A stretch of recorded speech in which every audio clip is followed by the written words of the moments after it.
Bienvenidos a este nuevo webinar del ciclo que está organizando Nube Minera. En esta ocasión, el webinar se llama Evaluación de modelos y escenarios de estimación con herramienta open source. En esta ocasión va a estar presentando esta ponencia el director de desarrollo de Nube Minera y fundador de Nube Minera, Eber Hernández. Eber es un ingeniero civil de minas, cuenta con un máster en minería de la Universidad del País Vasco, también cuenta con diplomados, cuenta con experiencia tanto en minería como en la academia, siendo académico especialmente de las cátedras de evaluación de yacimientos, también en cargos directivos en diversas universidades. Eber en los últimos años se ha dedicado a la investigación en temas de geoestadística. Ya cuenta con varias publicaciones sobre los descubrimientos que ha realizado en esta área. Así que hoy día contamos con un gran expositor que nos va a compartir el tema evaluación de modelos y escenarios de estimación con herramientas open source. Así que ahora le doy el tiempo a Ever para su presentación. Bien, muchas gracias Luis. Muy buenas tardes a todos los presentes a esta charla técnica que, como bien dice Luis, se titula Validación cruzada con herramientas open source. Validación cruzada como la técnica para evaluar modelos y escenarios de estimación. Es un tema bien puntual, en verdad, y es de interés de aquellas personas que trabajan normalmente con lo que es estimación, ya sea a nivel de recursos o en otros campos, medio ambiente, tráfico, o en realidad cualquier campo que estudie variables regionalizadas y también quienes ocupen distintas técnicas de interpolación para crear superficie o modelar cualquier tipo de variable que sea de interés. Bien, entonces vamos a dar por iniciada esta charla. Pretendo no extenderme mucho. La agenda, si se fijan, es bien cortita. Voy a hablar primero de lo que es la estimación en sí, porque estimamos. Luego vamos a hablar de lo que es la validación cruzada, cómo funciona esta técnica para evaluar modelos y escenarios de estimación. Ya en el tercer punto voy a hacer una pequeña reseña del lenguaje de programación Python, que es el que estamos implementando en Nube Minera para crear nuestros propios programas, y una demostración, un ejemplo de validación cruzada con una función de base radial como método de interpolación. En cuanto a lo que es estimación en sí, nosotros buscamos predecir, estimar un valor en un lugar que nos fue muestreado a partir de la información que tengamos en ese momento, ¿sí? El tamaño de la muestra. Y en la notación buscamos nosotros estimar una variable que es regionalizada. Se entiende como una variable regionalizada aquella que tiene una autocorrelación, y se denota la estimación como z estrella en una posición X, que en nuestro caso tiene una connotación espacial. También podríamos llevar estimaciones al tiempo o a espacio-tiempo. Entonces, z de x viene a ser una variable regionalizada dependiente, que nosotros en este caso la entendemos como un valor real, un valor conocido, y buscamos estimar en ese mismo lugar quizá, asumiendo un error. Las estimaciones siempre van a estar ligadas a un error. Por ende, podríamos o no llegar a tener el valor real en ese sitio, podríamos pasarnos o podríamos quedar un tanto por abajo del valor real. Ese error en la estimación lo podemos entender de mejor manera en esta figura que coloqué acá abajo, donde está la Mona Lisa, si se fijan, donde lo que buscamos es la fotografía más o menos en detalle, se fijan, con un grado de detalle importante, que vendría a ser z de x, pero ese error, nosotros lo que estimamos, z asterisco o z estrella de x, viene a ser una imagen un tanto más difusa, por ende entendemos que la estimación tiene un error, está asociada a un error. El espacio en el cual se trabaja, que está denotado con la letra X, puede estar en un espacio de una dimensión, en 2 dimensiones como está acá escrito, o también en 3 dimensiones. La estimación en sí puede ser buena, más o menos buena o mala, dependiendo mucho de la densidad de la muestra. Si nosotros tenemos muchos datos, quizás vamos a realizar una estimación cercana a la realidad, producto de esa densidad del muestreo.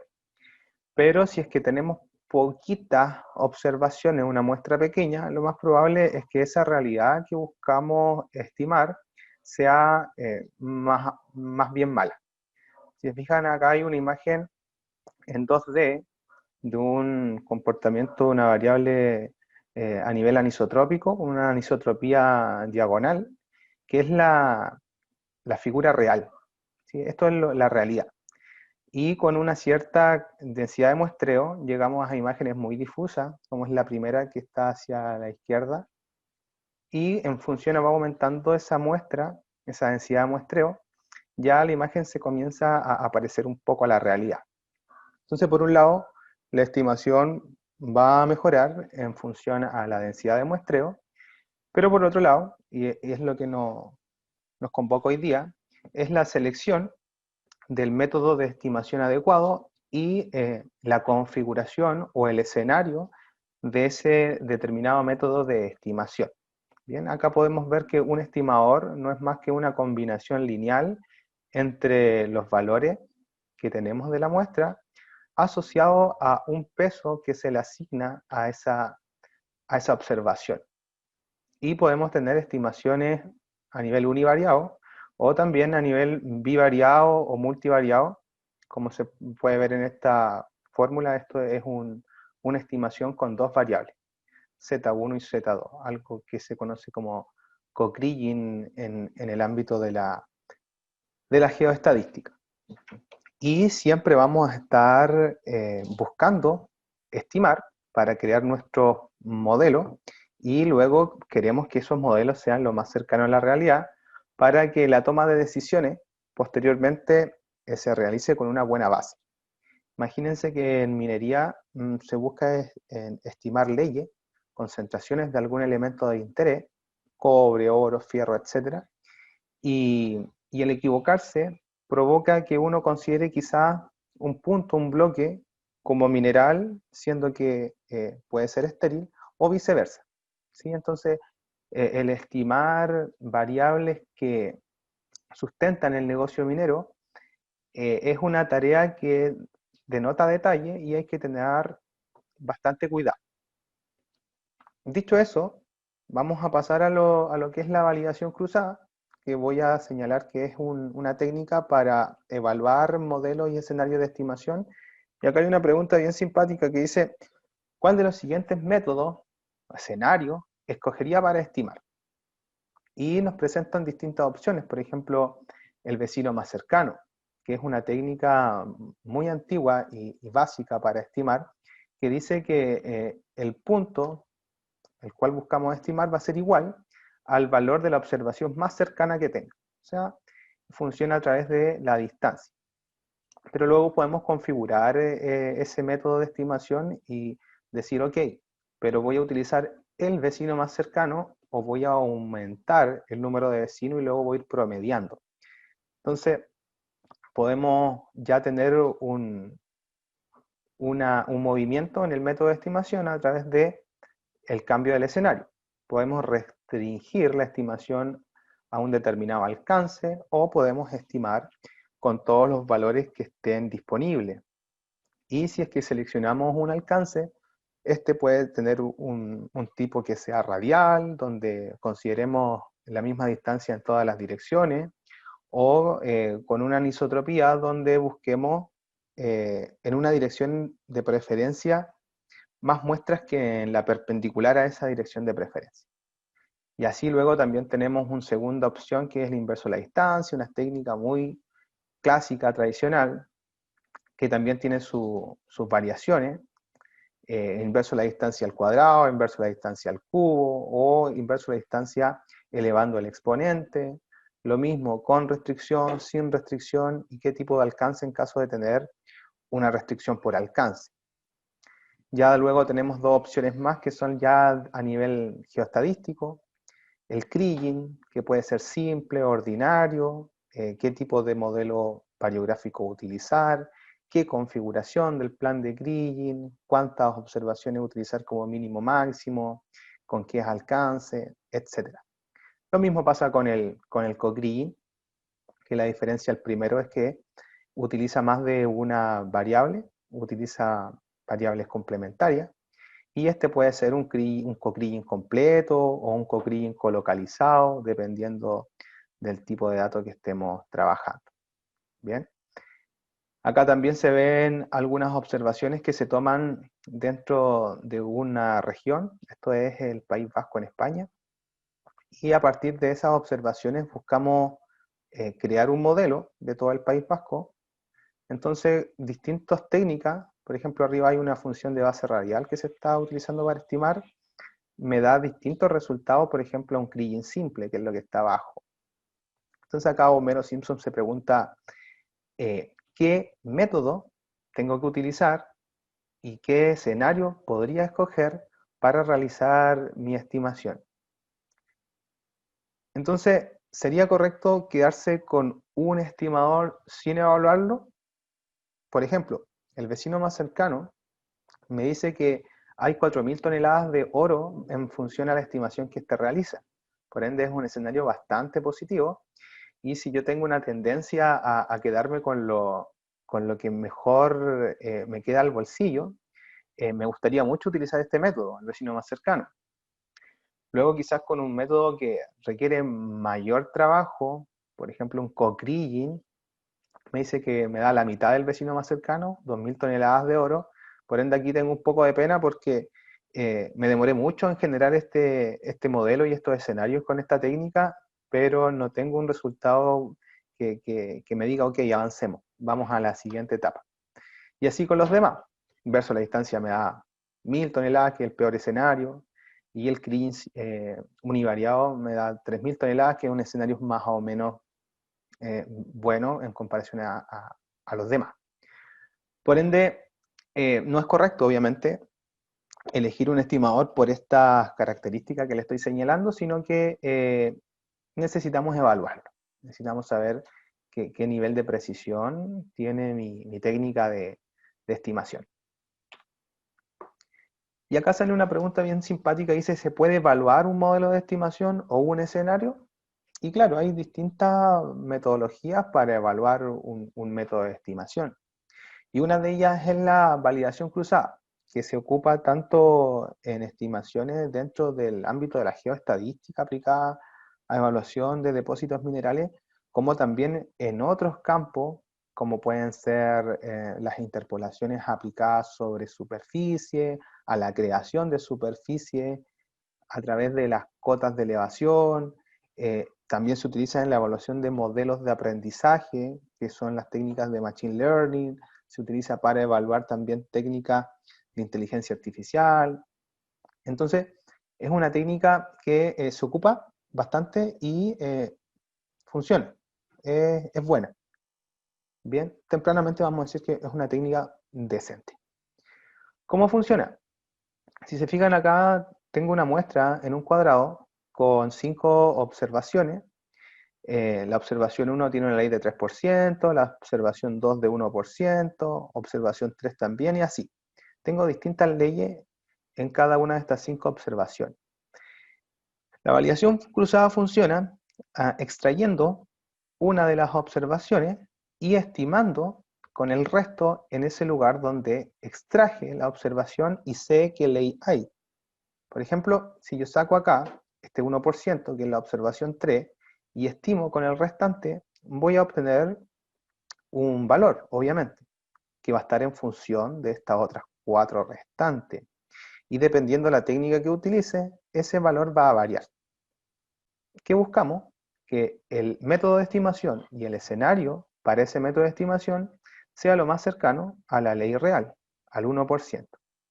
Bien, entonces la validación cruzada funciona de esa manera. Funciona extrayendo cada una de las observaciones que se encuentran en la muestra para luego estimar con el resto.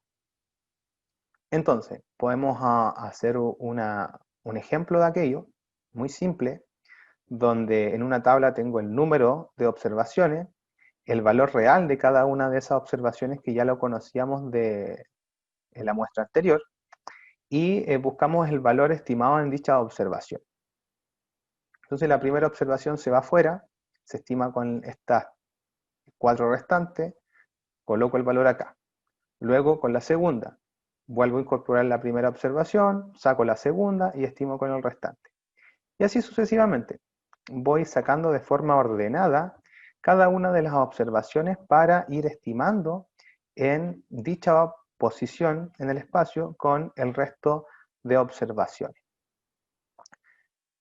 Entonces acá, en un ejemplo, se utilizan 3 métodos distintos de estimación, donde el primer método, si se fijan, mágicamente da el mismo valor que las observaciones reales. O sea, este primer método ya es perfecto y ya entramos a dudar de que si es real o no lo que estamos viendo, ¿se fijan? En una gráfica de dispersión, en un diagrama de dispersión y calculando un coeficiente de correlación, este sería de 1, obviamente el coeficiente de correlación, porque no hay una diferencia entre los valores, y se generaría una línea recta perfecta, donde todos los puntos, todas las observaciones se intersectan en el mismo punto. Ahora el método 2, si se fijan en esta observación que el valor real es 3, cambió a 2.8. Lo mismo pasa con las demás. 0,7 cuando era 1, 1,6 cuando era 1. O sea, existe o una subestimación o una sobreestimación. ¿Ya? Y lo mismo pasa con el método 3, que también varía un tanto. El método 2 ya disminuye el coeficiente de correlación al no acercarse de forma exacta a los valores verdaderos, ya cae en un 90%, y esta nube de puntos se empieza a dispersar. Y obviamente entre menos coherente sea los resultados del método de estimación versus los valores reales, es que la nube de puntos va a ser más dispersa y el coeficiente de correlación va a ir disminuyendo cada vez más. O sea, este tercer escenario, el método 3 es pésimo. O sea, este coeficiente de correlación me dice que prácticamente estoy estimando en un lado que no corresponde, o nada sería peor que este escenario. ¿Ya? Luego tenemos otras gráficas para ver los resultados de una validación cruzada. Por ejemplo, hay histogramas de errores, donde si se fijan, si es que esto se mantiene en 0, si es que por ejemplo graficáramos el método 1, no existirían barras, porque todo sería 0. El error es 0 para el método 1. El método 2, que lo podemos ver en este primer diagrama de barra, ya en base a las observaciones o se sobreestiman o se subestiman. Entonces, en este tipo de diagrama, entre más grandes sean las barras, es porque mayor diferencia tiene los resultados del método de estimación en base a los valores verdaderos. ¿Bien? Hay otro tipo también de gráficas que se suelen mostrar cuando se hace validación cruzada. Esta es una gráfica del error versus el valor estimado, donde cuando el método es muy preciso, ni siquiera se ven dos líneas, ¿ya? Pero cuando el método comienza a abrirse, digamos, a ser distinto a los valores reales, ya se pueden ver la presencia de que se van cruzando dos líneas. Entre más separación existan entre las curvas, es que el método es menos preciso. Bien, entonces lo leemos como parte del análisis exploratorio de datos, donde nos interesa el poder leer gráficos y tomar primeras decisiones a partir de la lectura de los gráficos. Entonces, la validación cruzada en sí no es ningún truco de magia. Acá en el método 1 veíamos que todos los valores son iguales. Eso no quiere decir que el método y el escenario que esté implementando sea perfecto para otros puntos. Bien, por ejemplo, acá me dice que el valor en el punto donde se ubicaba la muestra, la observación 1, que tiene un valor de 3%, da 3. Pero si yo estimo en un lugar donde no tengo una observación, donde no hay muestra, tampoco voy a poder validar que el valor que estoy utilizando es el definitivo. Por ende, la validación cruzada acá dice que evalúa modelos de estimación, sí, pero se utiliza solo para fines exploratorios y no proporciona una medida, como dice, definitiva de la bondad de un método de estimación. Entonces, si en alguno de los casos a ustedes le tocara que su método de estimación, en base a cómo lo configuraron, les da los mismos resultados que la muestra a través de la validación cruzada, no quiere decir que para otros puntos funcione de la misma forma, ¿ya? ¿Dónde podemos encontrar hoy en día el algoritmo de validación cruzada? Si retomamos en lo que es la validación cruzada en sí, decíamos que en función a nuestro dataset se va extrayendo observación por observación y luego se va estimando con el resto de observaciones en el lugar donde se extrae esta.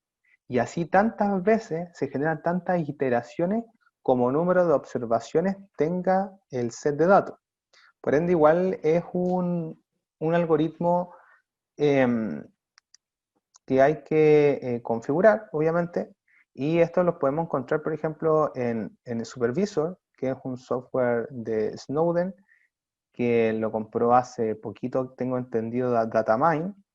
Está ISAPI de geovariances, lo tiene también ArcGIS en su módulo de análisis geoestadístico.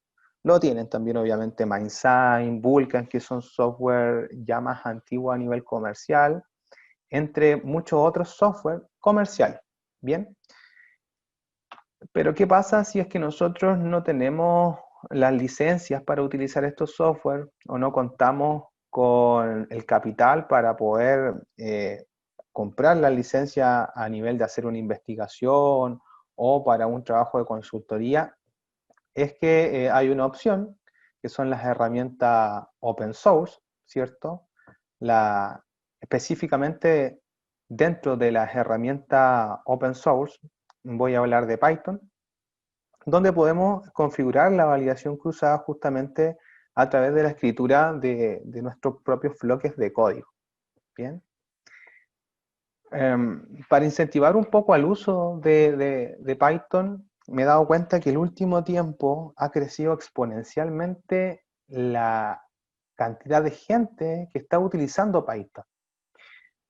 Quizás hace unos 3 años atrás, o hasta unos 2 años atrás, los ingenieros de mina, los geólogos o cualquier tipo de profesional o estudiante que escuchaba de Python o de lenguaje de programación, entendía que era algo únicamente para los ingenieros en informática, los ingenieros en computación, y como que para ello no iba a ser necesario. Hoy en día esa tendencia ha cambiado demasiado. O sea, ahora ya dentro de las mallas curriculares en ciertas universidades está incorporado el aprender a usar un lenguaje de programación y luego aplicarlo. Bien, utilizar el lenguaje de programación aplicado. Por ende, yo los invito obviamente a a que ustedes puedan leer un poco y documentarse acerca de lo que es este lenguaje de programación. Y para ello traigo algunos beneficios que he encontrado que son interesantes a la hora de aprender a programar. Lo primero es dejar de ser un consumidor de tecnología, ¿cierto? Como decíamos anteriormente, hay varios software que tienen distintos algoritmos para realizar trabajo. En este caso estamos hablando de la validación cruzada. Pero el saber programar me deja de ser consumidor de la tecnología y ya me da la posibilidad de ser creador de nuestras propias soluciones a los problemas que tengamos el, el día a día. Entonces ya es muy interesante el saber programar. Prescindir del software comercial. El software comercial es muy, muy, muy bueno. O sea, yo totalmente estoy a favor del uso de software que tenga ya programado una serie de algoritmos que me facilite el trabajo. Encantado de presionar un clic y que me resuelva el problema, a tener que estar escribiéndolo y demorarme quizás días en poder encontrar la solución a problemas complejos. Pero, como decía, hay veces donde el investigador, para quienes se dedican a la investigación, no cuentan con el programa comercial, dado que hay que pagarte una licencia, o hay casos donde lo que busca hacer el investigador todavía no está incorporado en un software comercial.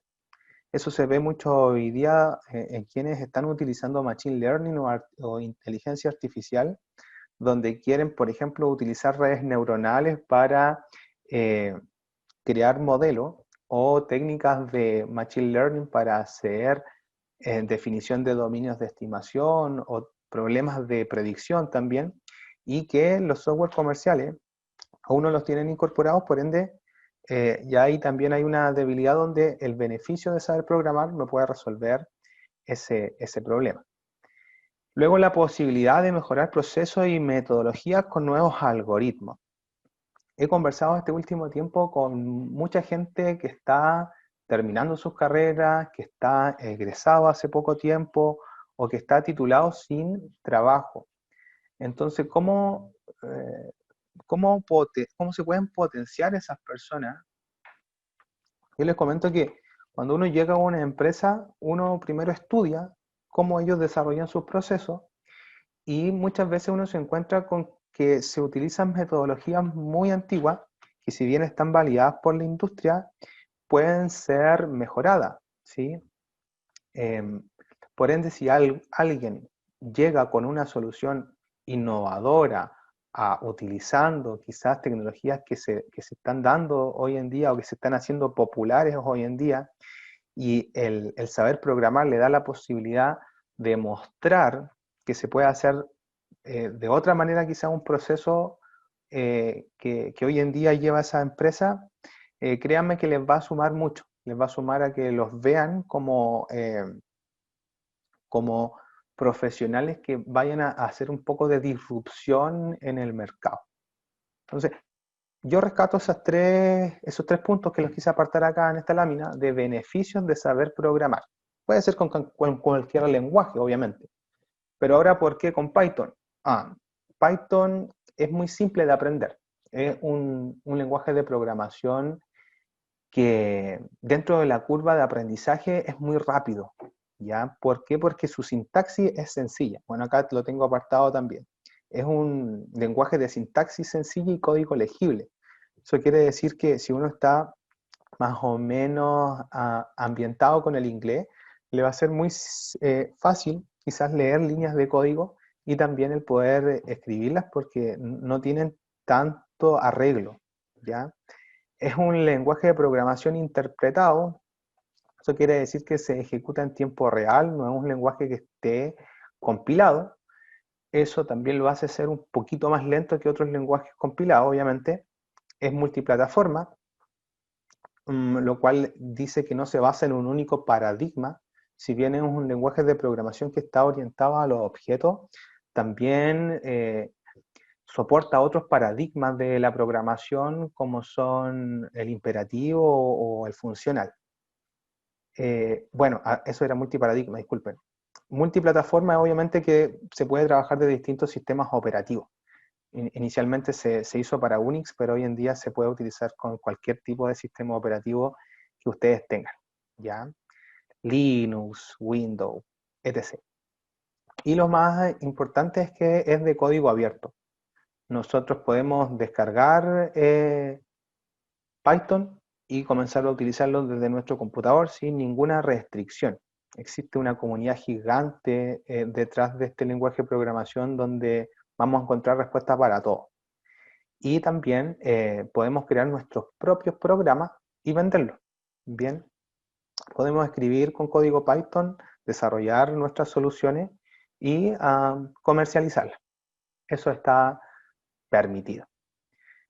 Muy cortito acá en comparación a Java, donde hay varias líneas de código, Python reduce muchas líneas de código, ¿sí? Es un lenguaje que me permite acortar la cantidad de escritura en los bloques que esté programando, ¿ya?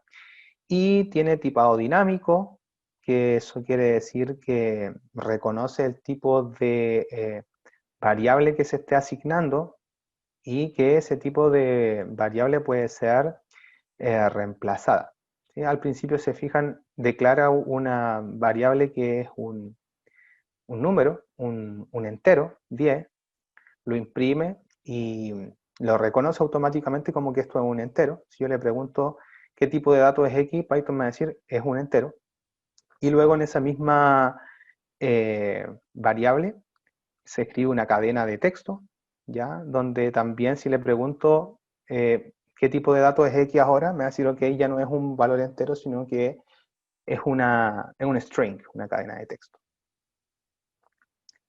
Entonces, sí hay muchos beneficios de el encontrar, el saber programar y encontrar nuestras propias soluciones a los problemas del día a día en base a lo que tengamos que resolver. Ok, ya habiendo hablado de lo que es la estimación brevemente, qué es la validación cruzada, esta técnica, cómo funciona a nivel manual, y de los beneficios de aprender a programar, es que para este ejemplo, para esta demostración en el día de hoy, no traigo un kriging, no traigo un cogriging, no traigo ninguna técnica geoestadística como para, quizás alguien lo pensó. Dijo, ok, hoy día se va a utilizar alguna técnica geoestadística. No, vamos a utilizar una función de base radial, que en verdad no es una técnica única, sino que son varias alternativas que nos dan las funciones de base radial, abreviadas como RBF de Radial Basis Function. Dice que son una serie de técnicas de interpolación exacta. Eso quiere decir que en el valor donde existe una observación, ese valor se va a mantener, no va a cambiar. Bueno, acá lo dice, es decir, el valor de la muestra es inmutable, ¿ya? Es una técnica que se utiliza bastante para cuando tengo dominios más bien homogéneos. Por ejemplo, acá podemos ver que hay algunos puntitos que es nuestra muestra y se busca generar una superficie a través de una función de base radial, que viene a ser como una membrana acá que uno la coloca encima de los puntos y tiene esa adaptación. Una cualidad de las funciones de base radial es que puede estimar valores por sobre el valor máximo de la muestra y por debajo del valor mínimo. Como se pueden dar cuenta en este perfil, acá si se fijan en color amarillito o naranjo en verdad, son las observaciones, y acá arriba, en esta curva, ya tengo valores estimados que están por encima de mi valor máximo. Bien, a diferencia, por ejemplo, de técnicas más tradicionales como el inverso de la distancia, que si bien también son técnicas exactas, de interpolación exacta, no me estima por sobre el valor máximo y tampoco me estima por debajo del valor mínimo, ¿ya? Bueno, la función general, si se fijan acá, está denotada como SF de X, ¿sí? Es una variable que depende de la posición, es muy simple, es una sumatoria, casi igual que la combinación lineal del kriging, entre la distancia que existe entre las observaciones y un peso que se le asocia a esa distancia, que se encuentra a través de esta otra fórmula, que es una sumatoria también lineal, una combinación lineal, que la podríamos descomponer como un sistema de ecuaciones lineales, ¿ya? Dentro de los distintos tipos de funciones radiales que existen, vamos a ocupar hoy día uno que es el lineal, que es el más sencillo. No es el más utilizado, pero sí es el más sencillo. El más utilizado es el multicuadrático, que por ahí, si es que ando bien en el tiempo, también lo puedo ver. ¿Ya? Vamos a ocupar SciPy, que es una librería, más bien dicho una biblioteca, una library de Python, donde se almacenan estas técnicas de interpolación. Ustedes la pueden encontrar en esta dirección acá abajo y pueden encontrar toda la documentación de la técnica que vamos a ver ahora. ¿Ya? Acá, por ejemplo, podemos ver una fotografía, un cuadro original. Acá hay un 86% de la información perdida, que son una nube de puntos, y se utiliza una interpolación a través de las funciones de base radial para interpolar y generar en una malla mucho más pequeña en cuanto a tamaño la interpolación, y queda, digamos, muy similar a la foto original, ¿sí? Esto mismo nosotros lo podemos aplicar a cualquier tipo de variable que nos interese. Acá también, a nivel ya 3D, donde tenemos una estructura original y luego tenemos un modelo, una superficie interpolada, donde se construye, digamos, en todos los lugares donde no existe una observación. Bien. Por ende, una técnica antigua, ¿cierto? Similares a los spline, que funciona bastante bien en ciertas ocasiones, muy similar al kriging, ¿ya? Hay artículos científicos que de hecho los toman como que son casi similares en ciertos escenarios, ¿bien? En los escenarios, como reiteraba, donde no existe una mayor variación en cuanto al comportamiento de la variable. Bien, entonces ahora ya para cerrar con lo que era lo prometido en esta presentación, vamos a ver una demostración de la validación cruzada a través de la escritura de una función que se define en Python. Si se fijan, este es el tamaño del bloque de la función. Yo me voy a salir ahora de la presentación para verlo mejor, obviamente, pero este es el tamaño solamente de la función. ¿Y qué es lo que hace esta función?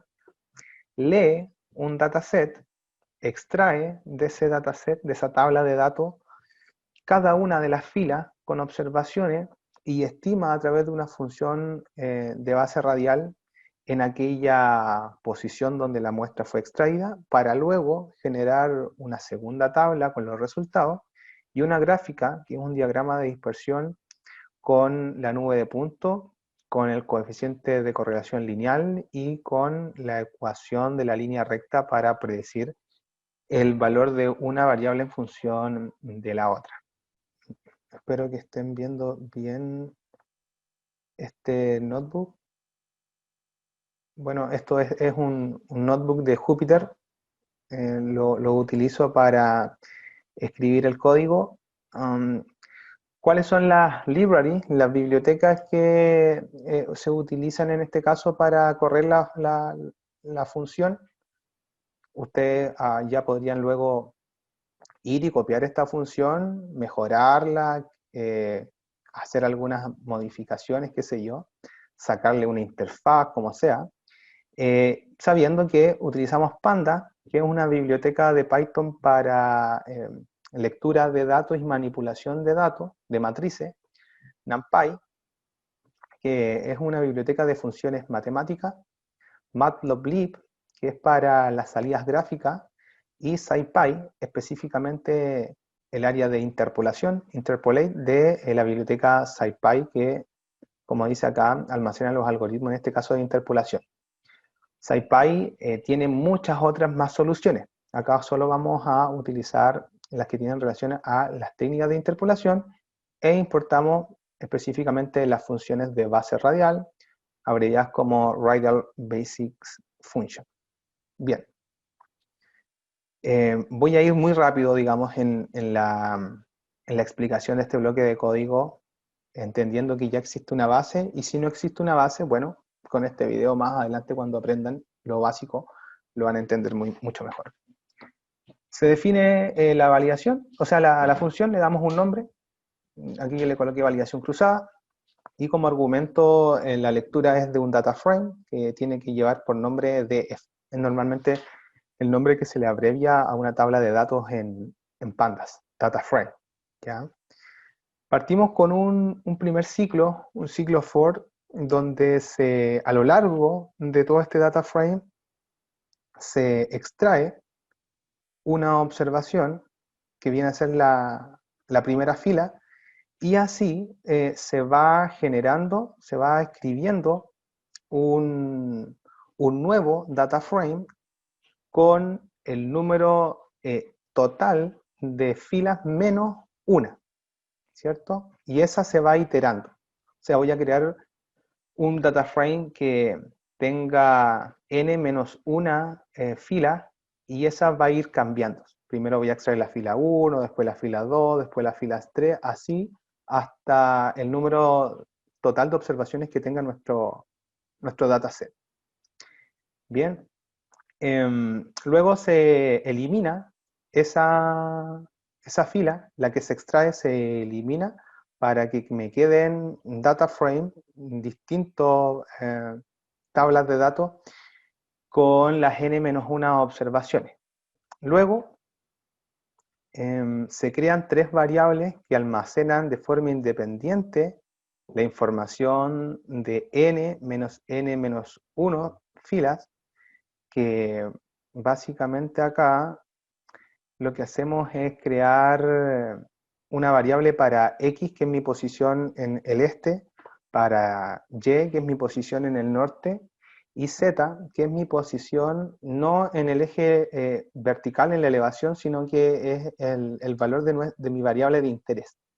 Esta función está escrita a nivel, entonces, 2D, para 2 dimensiones, lo cual es solo para esta demostración porque también está escrita para 3 dimensiones, ¿ya?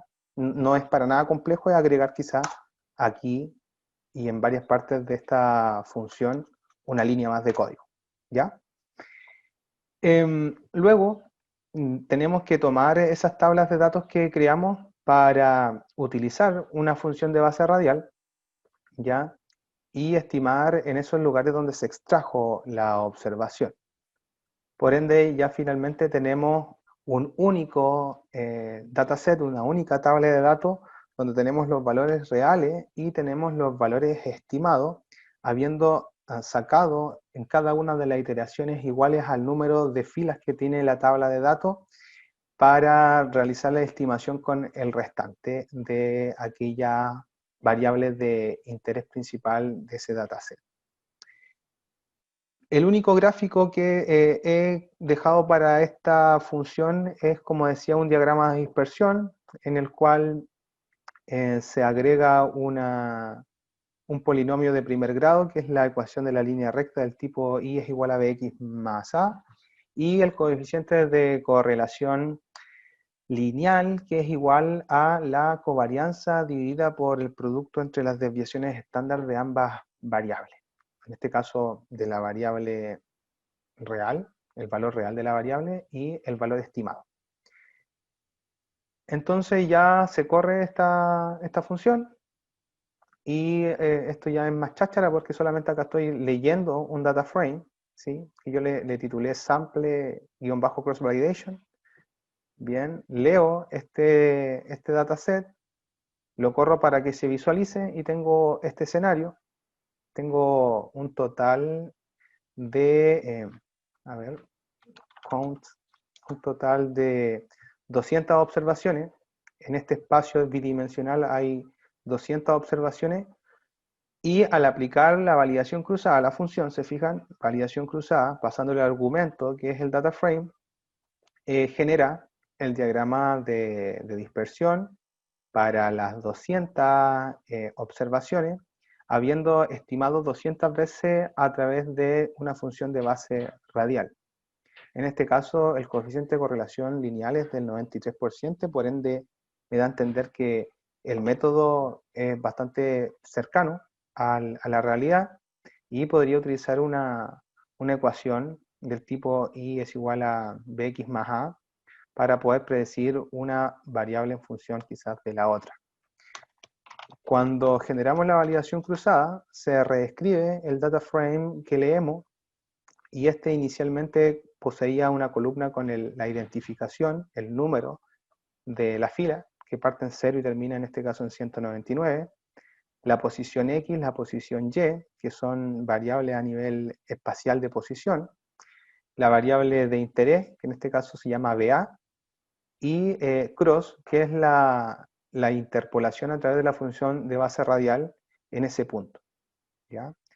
Para quizás que se entienda un poquito mejor, piense que esta columna de cross no existía, que teníamos esta otra columna, que se extrajo esta fila y con el restante se estimó en esta posición, en la posición XY, y se llegó a este valor. Entonces es un valor bastante cercano al real. Luego se extrajo esta fila, se estimó en esta posición XY, con el resto de observaciones, ahora ya entra de nuevo al juego la primera fila y se estimó este valor, que también es bastante cercano al original. Y así sucesivamente se hizo eso, para todas las filas. Y finalmente, al comparar esta variable, que es BA, con la variable estimada, que se llama cross, podemos sacar este diagrama de dispersión. Entonces, jóvenes, esta es la función que hace la validación cruzada en Python a nivel 2D. Ustedes la pueden ver acá en GitHub, ¿ya? En github.com/everolin/, ahí van a encontrar una serie de borradores que he realizado, trabajos que he realizado en Python, y está esta función de la validación cruzada para que ustedes copien el código, lo mejoren, le cambien cosas, coloquen otro estimador, etc.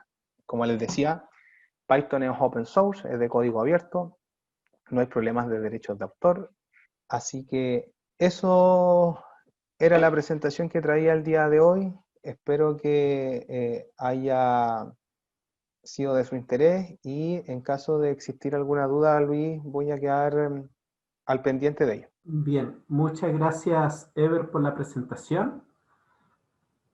Vamos a ver si alguien tiene alguna consulta, si quiere hacerla a través de su micrófono o puede escribirla por el chat. De verdad ha sido una presentación bastante ilustrativa de todo el potencial que tiene Python aplicado en diferentes áreas de la minería. En este caso, aplicado a todo lo que tiene que ver con el área de la estimación de recursos. Así que muchas gracias, Ever, por esta excelente presentación, por explicar estos conceptos tan complejos de una manera tan simple. Y nuevamente, si alguien tiene alguna consulta, puede levantar su mano o puede escribir por el chat. Bueno, acá están las consultas. Freddy Guainayo, él dice, buenas tardes, muy buena presentación. ¿Se puede hacer una estimación con Kriging y luego utilizar este código para validarlo? Perfecto. Sí, claro, se puede utilizar cualquier tipo de método de estimación que ustedes deseen. La validación cruzada no es una técnica que incorpore per se un determinado método de estimación o un escenario de estimación, sino que esta técnica va a tomar el método que ustedes estén implementando o los escenarios que quieran implementar para dicho método. En el caso del del Kriging, claro, ustedes podrían incorporarlo al código y les daría un resultado, pero ahora no con una función de base radial como el que yo les mostraba, sino con Kriging. En Python está Michael Perch, que es de la Universidad de Texas, que ha desarrollado una biblioteca que se llama GeoStatPy, donde él tiene funciones para hacer estimaciones con Kriging simple, con Kriging ordinario, que se podrían recuperar para implementar dentro de la función de validación cruzada y así hacer lo mismo con Kriging. Bien, gracias, Ever.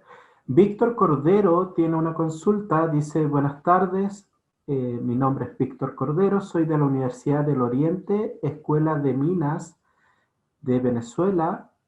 ¿Tiene alguna sugerencia de un software open source para aplicar criterios de validación cruzada? A ver, criterios de validación cruzada. Mejor sería utilizar criterios de estimación, ¿cierto? Para luego evaluarlo con la validación cruzada.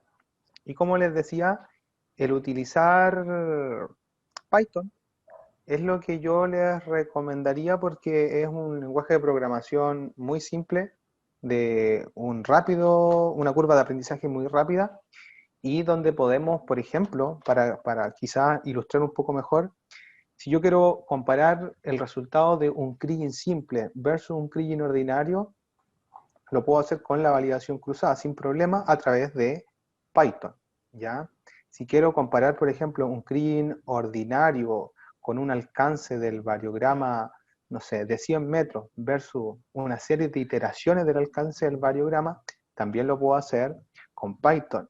Si quiero comparar, no sé, cambiar el número de observaciones que se utilicen en una estimación con Kriging, también lo puedo hacer con Python y introducirlo dentro de la validación cruzada.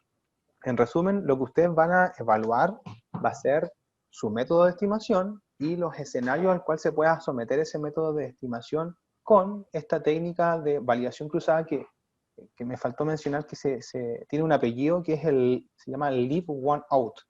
Quiere decir que es la validación cruzada, cross validation, leave one out, dejando uno fuera. ¿Sí? Hacemos las estimaciones en todas las observaciones, dejando solo uno afuera. Bien. Gracias, Ever, por la respuesta. Ahora tenemos una pregunta de José Luis Gutiérrez. Él dice, buenas tardes, ¿es posible estimar por Kriging ordinario, considerando el variograma y los alcances con el propósito de categorizar recursos y reservas y construir curvas tonelaje ley? Todo esto utilizando Python.